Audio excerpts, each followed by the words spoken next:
السلام علیکم، میں ہوں واجد نواز اور آپ دیکھ رہے ہیں میڈیا باس 24/7۔ آج جو ہمارا ٹاپک ہے وہ سعودی عربیہ ترقی کر رہا ہے، دن بدن بہت سی چیزیں جو ہیں وہ چینج ہو رہی ہیں، بہت سی ایسی چیزیں ہیں جو نارمل عوام کے لیے جو ہیں وہ نہیں ہیں، عوام اس کو سمجھ نہیں پا رہی ہے یا اس کے بارے میں عوام کو بہت سے تحفظات ہیں، جیسے کہ 2030 کو لے کے جو سعودی کنگ ہیں ان کے کہنے پہ بہت سے ایسے اقدامات کیے جا رہے ہیں جو کہ سعودیہ کو ایک نئے ویژن کی طرف لے کے جا رہے ہیں، ایک نئے دنیا کی طرف لے کے جا رہے ہیں۔ پچھلے ہفتے یہ اناؤنس کیا گیا کہ سعودی عربیہ نے فرسٹ ٹائم جو ہے وہ آؤٹ سائڈرز کو بھی نیشنلٹی دینا شروع کی ہے۔ یہ نیشنلٹی دی جائے گی تعلیم کے شعبے سے تعلق رکھنے والے لوگوں کو اور طب کے شعبے سے جو ہیں جو تعلق رکھتے ہیں ان کو، اور اس کے علاوہ جو بڑے بزنس مین ہیں ان کو۔ یہ 3 شعبے بتائے گئے ہیں جن لوگوں کو کہ سعودی عربیہ کی نیشنلٹی دی جائے گی۔ ریاض جو کہ کیپٹل ہے سعودی عربیہ کا، اس کو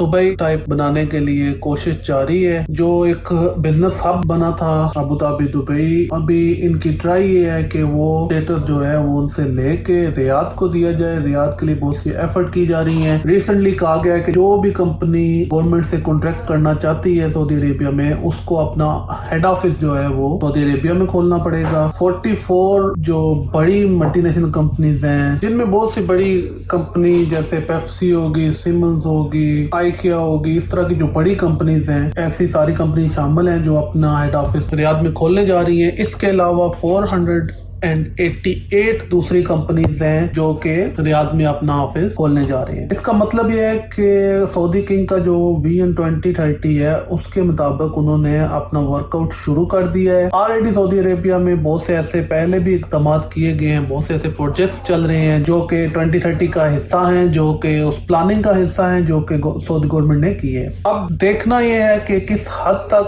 سعودی گورنمنٹ جو ہے وہ اپنے اس ویژن میں کامیاب ہوتی ہے اور کس حد تک وہ اس کو پایہ تکمیل تک پہنچاتے ہیں۔ ثقافت، کھیل، ٹیکنالوجی جو ہے اس میں نمایاں کارکردگی رکھنے والوں کو نیشنلٹی دی جا رہی ہے، جیسے آپ کو میں نے پہلے بھی بتایا ہے، اور سعودی گورنمنٹ بہت بڑی انویسٹمنٹ کر رہی ہے ان ڈپارٹمنٹس پہ۔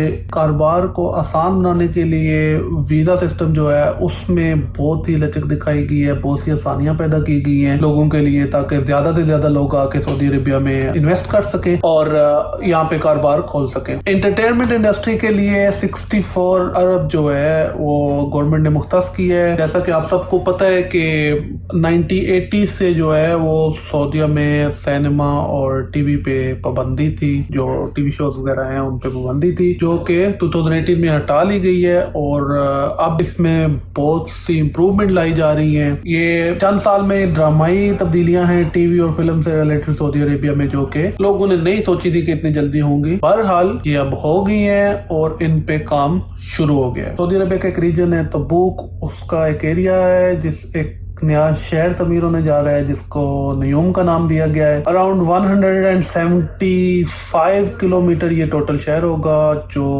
سعودیہ کا ایک شہر ہے دبا، وہاں سے سٹارٹ ہو کے اس میں بہت سے شہر جو پرانے ایریے تھے ان کو شامل کیا گیا ہے، وہاں سے آبادی کو ختم کر دیا گیا، آبادی کو دوسری جگہوں پہ منتقل کر دیا گیا ہے۔ یہ سٹی جو ہے یہ ایڈوانس سعودی عربیہ کی ایک مثال ہوگی، جیسے آپ کہہ سکتے ہیں کہ جیسے آپ دبئی میں سب لوگوں کے لیے ایک ایڈوانس ماحول آپ دیکھتے ہو، ویسا ہی نیوم سٹی میں پایا جائے گا۔ اس کی نیوم سٹی کی پریپریشن شروع ہو چکی ہے، آلریڈی اس کی کنسٹرکشن شروع ہو چکی ہے، اور 2030 میں امید ہے کہ یہ اس کو کمپلیٹ کر لیں گے۔ ہمارا دوسرا ٹاپک آج ہے ڈالر کی کلبازی۔ ڈالر جیسا کہ آپ سب جانتے ہیں کہ ہمارے پاس نہ ہوتے ہوئے بھی اس کی امپارٹنس جو ہے وہ ہر بندے کے لیے بہت زیادہ ہے، کیونکہ یہ فرق ڈالتا ہے آپ کے پیسے پہ بھی، اگر یہ ہائی ہوتا ہے تب بھی، اگر لو ہوتا ہے تب بھی۔ ڈالر روپے کے مقابلے میں جو ہے دن بدن اوپر ہی جا رہا ہے۔ پچھلے کچھ عرصے سے آپ نے دیکھا ہوگا کہ ڈالر جو ہے یہ اپنی پاکستان کی تاریخ کی